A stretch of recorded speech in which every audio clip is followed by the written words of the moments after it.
So Draymond Green picks up his second tech and was ejected last night after an official mistakenly thought Green was yelling at him. Draymond yelling, of course, at teammate James Wiseman, which he's been doing all season. Officials admitted to the mistake after the game. But even though they acknowledged the mistake, they said they did not consider rescinding it, to which Draymond told our Mark Spears, quote, "Wow, bold, privilege." Coach Fizz, how do you feel about this? How mad would you be if you were Dre? Oh, you're hot. It's like a girlfriend that tells you she cheated on you, right? Yeah, you admitted to what's going on, but I don't feel any better about it. Well, he still got thrown out. I mean, that's the thing. And there's reports of the league going to rescind it today. We'll see if that happens.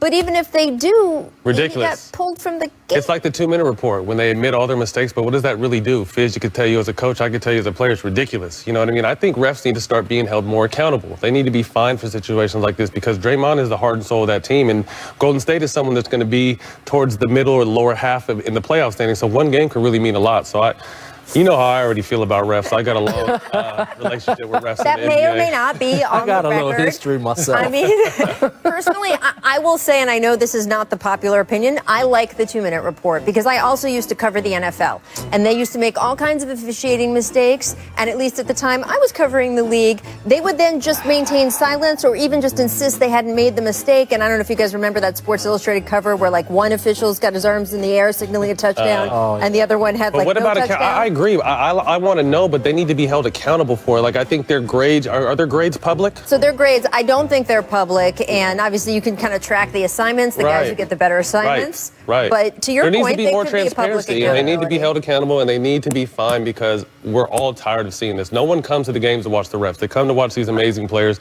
and too often the refs are something we're talking about when we should be talking about them. Yeah, and look, especially when there's a common sense thing, if at halftime an official walks up to Steve Kerr, which is what Steve said happened, and says, actually, yeah, we realized that was a mistake, put Draymond in for the rest of the game. Right. Just use a little common sense and fix it on the spot. So as you say, it doesn't cost the team. Yeah. We will be following that. Welcome to The Jump. I'm Rachel Nichols alongside our resident coach, David Fizdale, and NBA champ, Matt Barnes, who co-hosts All the Smoke with Steven Jackson. They won the iHeartMedia Award for Best Sports Podcast last night. We are impressed, proud, excited for you. If you haven't checked out All the Smoke, well, you're making a lot of mistakes in life. You're snoozing. Just saying. Coming up, guys, we're going to show you every bucket, every single one that Kobe dropped on this date, 2006, when he Jalen scored Rose, turn your 81 TV off. against the Raptors. Stick around for that. First, though,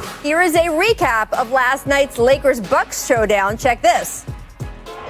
This the only meeting of the season between LeBron James and Giannis Antetokounmpo. Check my horoscope this morning. Said I was gonna win. Here's James. He had it deflected. Here's LeBron for 3. Giannis basket counts and a foul. I'm a win. Win again. I'm a win. James knocks it down. The Lakers defeat the Bucks in Milwaukee. So Lakers win 113-106. LeBron scored 34 points, 8 assists, 6 boards. Giannis scoring 25 points, 12 rebounds. Here's Dave McMenamin asking LeBron after the game about matching up against Giannis. Is there any satisfaction in having success against Giannis? You're now 16-5. Your teams are 16-5 in your career against him, and he's 10 years younger than you, and he's the back-to-back MVP. Yet you're still able to find success. Nah. I think you know me. I think all you guys know me. It's never been about individual. It's all about the team success, and that's all that matters. I can care less about that. I just try to play well and help our team win versus any opponent, and that's what it's all about. So I will say later in that same press conference, one of the other reporters said, right, but you did say when Giannis beat you out for MVP, you were, quote, pissed off. So there has to be something there. I mean, you coached LeBron for a long time in Miami. Yeah. Do you buy him downplaying the rivalry talk? It's not a rivalry. Right. I think there were too loosey-goosey with the word rivalry these days. When we were growing up, a rivalry was Magic and Bird. Dr. J. And some blood had to be shed, too. Come on, what are we talking about? That's not a rivalry yet. And so, LeBron is competing against history. So when he didn't get MVP, It was more thinking historically what I didn't get. It wasn't about Giannis beating him or anything like that. So again, I think LeBron is looking at it. I think he's being honest. I'm looking at it from a legacy standpoint. I'm not looking at it as an individual competition, and it's not right now. Although Giannis is one of the great players in our league, he hasn't done enough to make this a rivalry, and it doesn't become a rivalry really to me until you get in the finals, really, and you start beating each other up. The playoffs, at least the Eastern Conference finals or something. But not have to be a finals. And so they got to beat each other up in the finals a couple times before we start talking rivalry. LeBron is here for one thing, and that's championships. Yep. That's it. Plain and simple. You know what I mean? I think the individual matchups are more for younger players chasing that throne. You know, when LeBron was coming up chasing Kobe, that was a big deal. And Right. whether he admits it or not, it was. But LeBron is here for one reason. He can care less about who he's playing. The goal is to win, continue to improve, and be healthy for the finals. So he can Yes. care less about this. I agree with him. No Yeah, doubt about it. No, it's fascinating. And look, when LeBron versus Steph, that felt like a rivalry, right? 5 years Yes. meeting. Yeah, right? that's a rivalry. That's a Right, rivalry. 4 years meeting in the final, like all of that. I mean, that just felt. But here's the crazy part. We're talking about a 36-year-old man. Well, that's- Insane, I mean- right? People are chasing him. He's not. Right. He, Yeah, has what are we nothing, he has nothing to prove with individual matchups at this point in his career. So, Yeah. Does yeah. Giannis have a rival right now? that first or second round of the playoff. That's about it. Wow. Hey, look, you know, Matt, I can't say none of that. I was Matt Barnes is gonna going say, to keep it as real as possible. That is So the I can't, realest I can't answer follow of that. all. All right, guys, I want to switch gears because we got to talk about what's going on in Utah. The Jazz have won a league best 7 straight games after beating the Pelicans last night, 129-118. Utah now tied for second place out west, just a half game behind the Lakers. So, Matt, is the NBA, are the casuals, as producer Danny says, sleeping on the Utah Jazz? I don't think so. I think that the league knows that this is a very solid team, similar being built to how San Antonio was built, with just a solid coaching foundation, a solid organization, and players you can pull in and pull out. What I'm interested in watching is what Shaq said to Donovan Mitchell last night. And some people took it negative. The competitor in me took it as a challenge. Yes. Like, Donovan Mitchell is going to be on a mission the rest of the season. The rest of the league better look out. I think he's going to continue his great play, but I think in order for them to advance through the playoffs, they need one more consistent 20 to 25 point score to match up with Mitchell. But I think Mitchell's going to be on a tear now. Yeah, and I think what we're seeing is the first time this is a healthy Utah Jazz team. They got all their bullets right now, and you know that the addition of Mike Conley that we didn't really get to see get going, Bogdanovich, all of these guys now, and you know Denver is looking a little shaky, and Utah filled that slot quick. Yep. And so you know in the West it can move fast, so it's going to be interesting to see how Denver responds in this season. But I'm telling you what, you got bona fide superstar in Donovan Mitchell, and the fact that they signed Rudy Gobert and they solidified that duo, I Yep. think that really built a lot of camaraderie and confidence in the overall team, and knowing that we're moving forward with these guys and everybody else filling your roles. Shout out to Quinn Snyder. He's been doing a great job. I agree. Awesome. Been Like I said, he's the one coach who I think is a great coach, and I want to hang out with him. That's dude. my guy. I He had is him with the coolest. He was assistant coach with the Lakers when I played for the Lakers. Great guy. Great guy. And look, there's teams, all sorts of teams are going to tweak right around and before the trade deadline. Maybe the top contenders like the Lakers or the Clippers would do that too. But it's teams like the Jazz, teams like the Nuggets that I'm watching to see, do they want to add that next piece, right? If Bradley Beal becomes available, what would that look like on a couple of those kinds Zach of teams? LaVine. People are sleeping yep. on Zach LaVine. He's 100. another big Ballin'. scorer. Yep, absolutely. So that's another one to watch too, is teams are ascending, a team like the Jazz that wins 7 straight, and suddenly the front office starts thinking, It's all like a right, move. we got something that could actually challenge for a title if we Yep. just tweak, and there Agreed. we go. Health. All right, sad news today. Henry Lewis, Hank Aaron, the longtime home run king of Major League Baseball, is dead at the age of 86. Hammerin' Hank broke Babe Ruth's home run record in April 8th, 1974, in spite of so many threats made against his life by racists who did not want to see a black man pass the Babe. Aaron finished with 755 career home runs, which stood as the Major League record until Barry Bonds broke it in 2007. You can all have your opinions about that. Aaron still holds Major League records for RBIs, total bases, extra base hits, and he ranks among MLB's best in hits, games played, runs scored, and boy, does he top out in every stat that measures class. He was enshrined in the Baseball Hall of Fame in 1982, In 1999, Major League Baseball created the Hank Aaron Award, given annually to the best hitter in both the AL and the NL. And in 2002, Aaron was awarded the Presidential Medal of Freedom. Matt, what do you think of when you think about the legacy of Hank Aaron? All he went through and kind of where society is right now. You know, obviously this morning when I heard of his passing, I was sad. So I just kind of started reading up on stuff and started reading some of the letters he would see. They said he would receive about 3,000 letters a day filled with just hate. And it was just incredible for him to be able to turn the other shoulder and continue on the path he was on, inspiring so many people like us to want to, do better. Yeah, and at the end of the day, he went through that. He took the hits for us. Yep. We're not sitting here today without people like Hank Aaron, who really went through, got called the N-word so much it became normal. Right. Had so many threats on his life, it became normal. And through all of that, he personified greatness and class.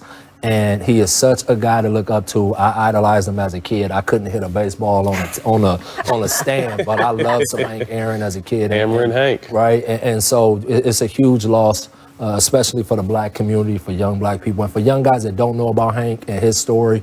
I recommend you do just what Matt did and read up and learn some more, because you're going to get some jewels in that. It really is just such a demonstration of grace, of course, but also perseverance. And we think now about hate, quote unquote, and everyone's kind of like Twitter hate, and people get dozens or hundreds of sort of tweets at them a day or something like that. We know that Kevin Durant sort of processes those in a certain way. This was a different time. This was the early 70s. So you were getting people who had not just like fired off a tweet on their phone while they're waiting at the grocery store, actually sat down, took pen to paper, wrote a letter about how much they hate you, your family, your children, and your teammates.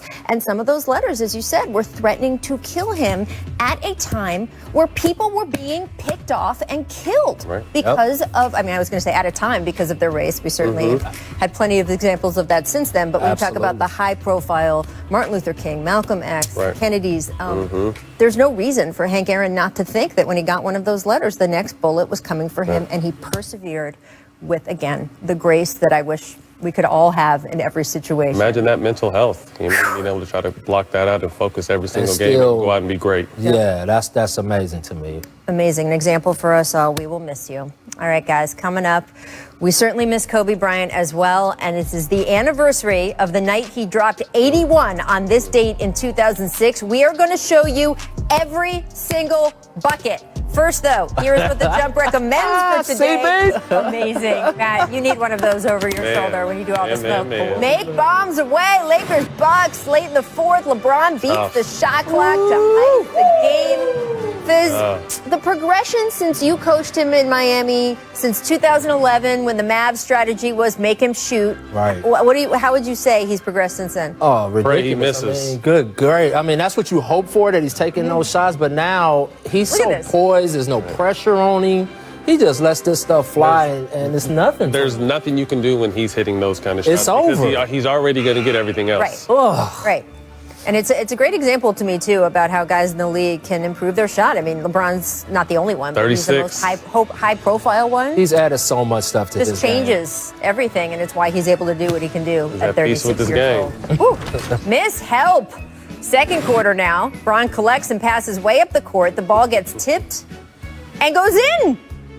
Drew Holiday raises his hand, but I don't know. Who should get credit for the bucket, guys? What do you think? Drew Holiday. The person that chips it in. First one with his hand up. That was the rule, right? That should be -2 on his point. Right? And there you go. But it ain't going good. My bad. Make resistance. Both Antetokounmpo brothers came up with a big block last night. So we've got Giannis on LeBron. Okay. And then Thanasis on AD. So, Matt, do we know how to say rejection in Greek? No, I don't. That's big and long. But just imagine how cool it is playing with your brother. Like, that's got to be just the coolest experience Absolutely. you can have. I was in the bubble, and we sat down with all three brothers who were in the bubble, which is incredible. Fourth brother, of course, overseas. And they were playing Uno, and the competitiveness off Can you imagine those fights at a young age? They It's were another one too. whooping each other. Yeah, The there's kid fifth played for the one. Lakers, right? Yes. I mean, Yes. could you imagine that battle going? Yes. Oh man. But they were pulling out all the stops. They were tricking each other. They were trying to mislead. It was All not things good. was on Look, the table. We now learn how to say rejection in Greek. That's lovely. Jump in an educational program. I love it. Missing Knicks Warriors. Check out this ridiculous lefty behind the back pass by Gotta make Steph it. to Gotta make it. Draymond. Gotta hit it if it's a highlight. Gotta There it make is. So do you think there's extra pressure, Matt? If you yeah. get this great dime, do you feel Yes. like okay, I got to do it? Yes, I tricked one off one time when I was on Lob City. Blake did an amazing behind the back pass and threw it to me, but CP was open in the corner. I threw it to CP, he threw it right back to me. Then I hit it, but it was still a highlight because the pass was so amazing. Right So there. yes, there's extra pressure when they get a great pass. You got to make it. You Gotta gotta pay it make off, baby. And especially when you wide. Yeah. And those are the hardest shots to make too when you're wide open. Absolutely. Yep. All right, we now move on to the anniversary of one of the most incredible performances in goodness. NBA history. On this date, 15 years ago, Kobe Bryant scored 81 against the Raptors. So let's run it Put back, on your seatbelt, Fred. folks. Hey, the Rose, turn your single TV off for point 3 Kobe minutes. Scored, courtesy of our Chris friends Bosh. at NBA Entertainment. Bill McDonald, Stu Lance were in the booth that night. Matt, where were you the night Kobe dropped 81? I was in Philly on the team, but not really playing at the time. So I was on my couch just sitting back and enjoying this because once he started rolling, I was telling myself, like, yo, he's going to go for 100 tonight. I was just, saying that I was by myself, Sure. but beautiful thing to watch, man. I was hanging with some of my boys in Atlanta at Justin's. Remember old Yep. Justin's Yep. Diddy spot? Yep. In the back room having dinner, and I couldn't even finish my meal because we were up screaming. Incredible. Every time a bucket went in. And unfortunately, my main man is on a lot of these clips. Chris Bosh. Yeah. I love you, bro. We love Jalen Rose. I know today is a special day for Jalen as well. Jalen and Kobe memorably Yeah. shot a funny scene with Jalen's sitcom where they talked about it. It was fantastic. I mean, what do you think the chatter, do you remember what the chatter was around the league? Text messages, stuff like that? Yeah. It's incredible. While it was This is happening? this is kind of pre-social media, Yes. unfortunately, so we didn't get to kind of rehash this and make Didn't keep it memes all out of together, it. yeah. But, When you got back to the gym the oh, yeah, next day, the only thing that's people all you talked talked about. next morning. The only thing people talking about. Absolutely. That it could No, be this better. was, look at this. I mean, he's really not hitting the rim. I mean, we're No. running At 81 no. points. But look at the defense. That is good D. Yeah, better shot. Oh, my Well, now, of goodness. course, there's all kinds of sort of 2020 hindsight. Should they have defended him differently? Oh, man, please. He's That's in a so rhythm. easy There was nothing you could do to that. But you see, he has, everyone's attention on him. He has Yeah. 3 guys in front of him every single time, but he was just in a zone. Okay, so maybe you make one adjustment. He gets 74. Right. All right. That would have deprived the rest of us of this moment. Producer Steve just said in my ear, he reminded me that on Championship Sunday in the NFL, which in my mind is usually the best Sunday of football, this led SportsCenter. You know what? The best part about that was the crowd. Oh, yeah. The Laker Crazy. crowd was amazing that game. They were going. And when he touched the basketball, the crowd was already standing energy. up going Feel the crazy. energy, yeah. I mean, you LA, you Laker, it's like, it's something when that Similar crowd to his gets last going. game. Yes. Similar Oh, to that his was- last Yes, game very against Utah, similar. where it was just every What'd time he he get, touched 60? it. 61 or 60? Who gets 61? 61? Yeah. 60. At that game, Shaq was there, front row. And I Dared him found or Shaq something, on the, right? yeah, I found Shaq on the floor right in the craziness right after the game ended, and I was like, "Did you think he could do that?" He goes, "Yeah." I told him at halftime, "You should go for 50," and then he said, "And the I'm not going to say what he Right. said, what he called him on national television. Right, The M 60. something that involves another consonant that may or may not begin with F. Went for 60 like that. Fizz, who do you think now? If we talked about players today, Yeah. who could score 81 in a single game?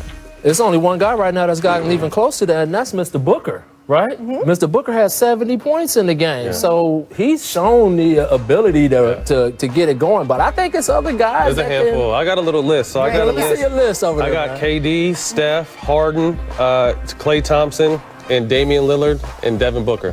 I think the only one probably to be able to do it now because I think Harden and KD will cross each other out. I think either Dame, Booker, Or Steph can do it. because they're going to have that ball They're going to have the all ball the whole time. Yeah. But, I think the interesting name in that group, which people sleep on, is Clay. Clay. Clay, oh. Because he Are gets you it kidding? done with Clay had a 63 and 3/4. Great. Well, okay, so and that. it had the ball for a minute For a and 40 minute, seconds. With like 11 dribbles. But that's my question for you, Matt, because you were inside that locker room during that time, and I remember specific times where those guys, Clay or Steph, would be heating up 3/4, they'd get 60-something or whatever it was, and everyone would be like, Steve, leave them in. Let him go, yeah. And he never did. Yeah, Did the no, guys ever want him to? Well, I wasn't on the teams when they got super, super hot like that, but I can imagine that. And as a fan and someone in the league at the time, I was mad. Like, yo, let him go. Like, Leave him see in, what he let can him do. go, let him go. Break a record. All right, coming up next, we are going to open up the stat market. Are we going to buy or sell Paul George's chances of joining the exclusive 50-40-90 club?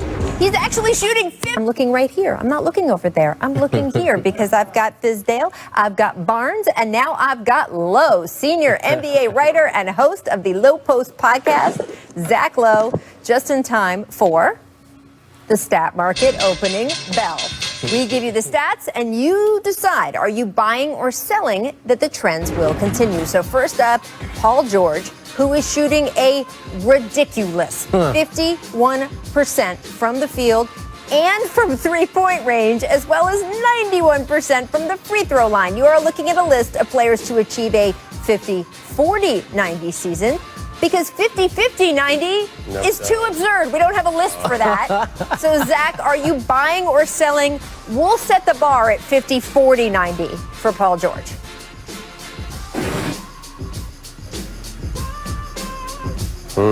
Zach, you got me? Well, I can tell you right now what I think. Go. Yes. I think this guy is he's got like a chip on his shoulder after all of that preseason talk. Mm-hmm. And you can see it. Look at how he goes to the basket. We was talking about the way he attacks the rim. It's like, I dare you to jump. Yep. Because I'm going to posterize you. Yeah. And he's not leaving without a foul or a bucket or both. And that is the PG that people have been worrying about, especially with that team and the way that T. Lue is utilizing them. I really think he can stay on track to hit that landmark. Yeah, I think if anything, maybe to 45, but I think it'll be higher than 40. And he's on a mission. He came on the podcast earlier this season. He looked in the camera and said what he was going to do. But to be honest, the only way to kind of forget everything is to do this in the playoffs. That's all it's about. And I believe he will. You know, he really was big on it last year before. He didn't get a chance to have any kind of training camp workouts because he's coming off 2 bad shoulders. So this year he got a full for what it could be, time to work out. And he's definitely, coming back for names this year. I love his attitude this year. I love that it started with taking accountability, because I think people needed to hear that from him, and he needed to do that for himself. He's a high character guy. He needed to do that. And then to go out and say, I know I got to prove it to people. Watch me do it. I love it. All right, we don't have Zach Lowe right now, but we do have Zach LaVine scoring 5th in the league in scoring 27.5 points per game. Only Brad Beal, KD, Steph Curry, and Dame are averaging more. So, Coach Fizz, do you buy or sell him finishing the season in the top 5? I'm either going to be a rich man or I'm going broke, because I'm buying. This dude is a walking bucket. I think there's no question about it. This guy scores in his sleep. The next shot is his best shot. That's how he looks at it. And he is hard to keep away from getting to the shots that he likes. And so the way that coach is using him out there, I can easily see him being a top 5 scorer. Absolutely. And I'm buying as well. And he can get it however you want it. He's someone that attacks the basket too, can get it off the post, can get it off his mid-range, can get it off his 3. And like Bradley Beal, he's someone at the trade deadline that can be a big piece that helps one team get over the hump.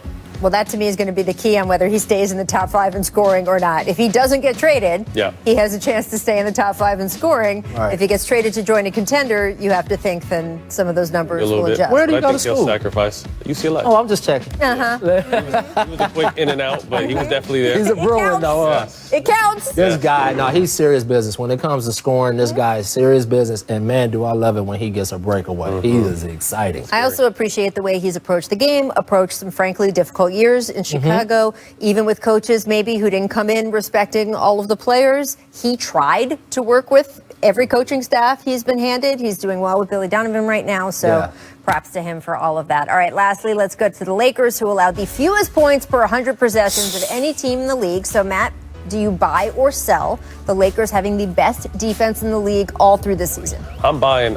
everything today. Yeah, we're gonna either be My rich or pockets broke, are baby. empty. You guys are going to hold stock, and we're going to check back with you. And the one thing about the Lakers is they're an older team, so it's not so much about that one-on-one lockdown defender they have. They have great team defense, and Fizz will tell you that's very important to have placement, rotation, talking, everyone playing as hard as they possibly can, and that's what makes you a number one team defensively. So I'm definitely buying this. Now, he said it as well as you can say it. This team's connected. They got veteran guys that you're not going to trick ever. And the thing that stands out to me the most about them is their role players really get after you. They know their role. Like they pick you up. They climb up in you. They're getting deflections. They really communicate. You're talking about Bron, who never shuts up. Marc Gasol, one of the great. He's a defensive player of the year. Right. You got Montrezl Harrell back there who can bark. And AD. so AD, these guys are connected, and I think that they want to be the best team in the league. The only thing that's going to stop them is if they keep blowing teams out and they don't play in the fourth quarter. That's it. Because otherwise, I think they're definitely going to be, if not one, right up there at the top. So I'm buying. They'll be top five regardless, but I think one is where they can stay just depending on the course of the season. It's a long season, so their goal is to stay healthy and be ready for the playoffs. So that means sitting people or blowouts, whatever it may be, they may slide a little bit. They make you take the ball out of the net. Number 2 in second chance points, 8th in points in the paint. They break every time when they get the ball, so they always set their defense.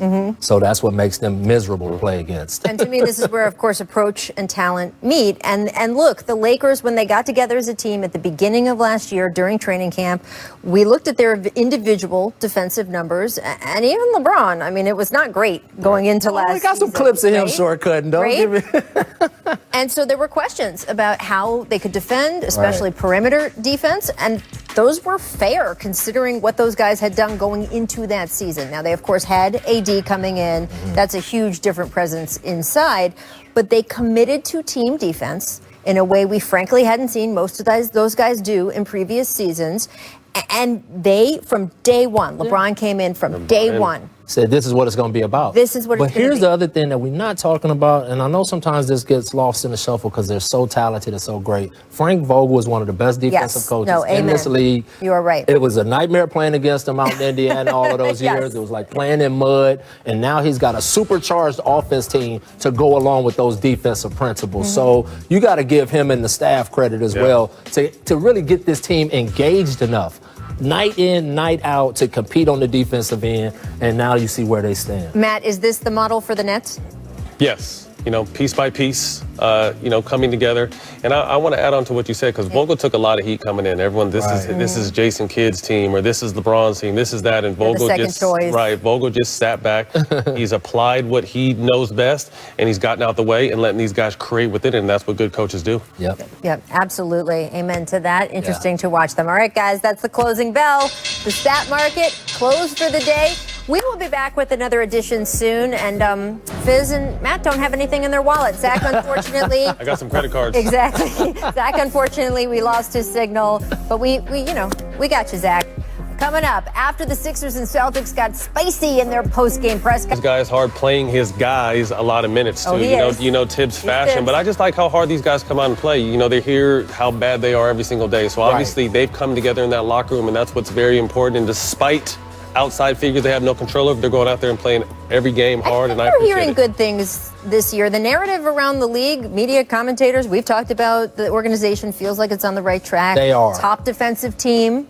They are exactly Tom Thibodeau. They are competing their tails off. I love those kids. So to see them feeling what it feels like to win in this league is great for them. And he is doing a heck of a job. And look, they're young, they can play a lot of minutes. Teams aren't practicing, right, and doing as much shoot-arounds and stuff because of COVID, so you got more legs. I think he's doing exactly what he needs to do to get this team to the next level. I'm so happy for them, and I hope they can keep it up. It would be great to see both Brooklyn and New York in the playoffs and possibly meeting. 163rd time tonight, the second time in 3 days. On Wednesday, the Sixers won 117-109. It was behind Embiid's monster 42-point performance. And then afterward, Embiid and Marcus Smart traded, let's call them, some verbal jabs after the game, allegations of flopping. Yeah, which of course you can imagine you get into a conversation about flopping with Marcus Smart. That's fun. Fizz, is this scheduling tweak we have during coronavirus where teams play each other? We're seeing a lot of sort of back-to-backs, even though they're separated by a night of teams. It used to be like, oh, we got to circle the date in March when these teams meet again. It's like tomorrow or I tonight. like it. I like it a lot because especially for reasons like this. Yep. When that first game is chippy and competitive and go down to the wire and it gets a little confrontational, well, you can't hide or talk back mess all and that think up. that it's all going to go away because it's coming right back the next day. So I'm looking forward to seeing this game and how competitive it gets. But I really like the schedule the way it is. It's been fun to watch. But situations like this make it must-watch TV. You know what I mean? Like, you're not, like I said, I don't have to wait 2 weeks, 3 weeks, a month, 2 months to see you. I'm going to see you in a couple of days. So back up what you were talking about. So I mean, it's going to be that energy is going to be at a high level. And those are just two good competitors. I don't know if you want to talk about flop, and I love Marcus Smart, but that's part of his game and his DNA. He talks about. Yeah, right. You know what I mean? So, but I've been on that side where you've played a great player and he's taken more free throws than our whole team. Yes, so which is what happened. Right. There's some frustration there, and I get it. But like I said, you're getting to see him again tonight. So instead of, if he's going to flop, make sure he earns it. Give him a hard one. Here, let me just ask this. You can't really say what you want to say about flopping, though, can you? No, I hate it. I hate it. You can say that. No, but not what he really. You got to tune into all the smoke. You can see how I hate A flopping. little more I hate cursing allowed flopping. there, okay? Cable on flopping. Showtime and the podcast. I'm just saying. There you go. I mean, look, I don't know how much too you have your boys in your ear. Like, I mean, I think right after there's a little confrontation. I'm not even talking about Marcus and Embiid, by the way, because Right. there was no on-court confrontation there. But we've gotten to see with these like pseudo back-to-backs that guys kind of get into a little bit. love it. And then, Matt, what is it like for the next 24 to 48 hours? You can't wait. You can't wait. Yeah. Like I said before, you would have to wait up, and you would cool down. Right, I was going to say. You don't get your no friends cool wouldn't down talk now. to You about know it what I the mean? same So like way. I said, all those is just a verbal back and forth. These guys are both still going to be ready. Their teams are going to have their back, so it's going to make it funner. But like I said, I love the fact that you're going to have to back up what you were just talking about in 24 hours, not 2 months. Yeah, it And doesn't. this gets a little bit of the edge back a little too, because in the bubble, guys were doing this kind of stuff and then getting on buses to go They have back to to the see same each other. hotel and the Right. same elevators. Here, you got that animosity still. Some eras you couldn't do that, like the 80s, 90s. Yeah. You couldn't get on the bus. Nah, without that it would've been a would be a fight. whole fight. They would've I'm flipped the telling you, bus over. It's going to be a whole fight. Very bad. No way. Fizz, how much do you do adjustments differently when you're seeing a team right all over again 48 hours later? You make some slight tweaks. Okay. Obviously, you got to make some, but you still have to stay true to what you do and what you do well. But you definitely got to make a quick adjustment. And that's the reason I really like this back-to-back schedule is because you can really simulate playoff Playoffs. situations. There you go. Right? Yep. I used to tell my teams when we played a team back-to-back, look, Game 6, Game 7, we got to have both of them to win the series. Right. And I would just get them in that mindset. And I think this gives coaches a lot of opportunities to start to simulate playoff situations really interesting. and back-to-backs. Absolutely. Yeah. I love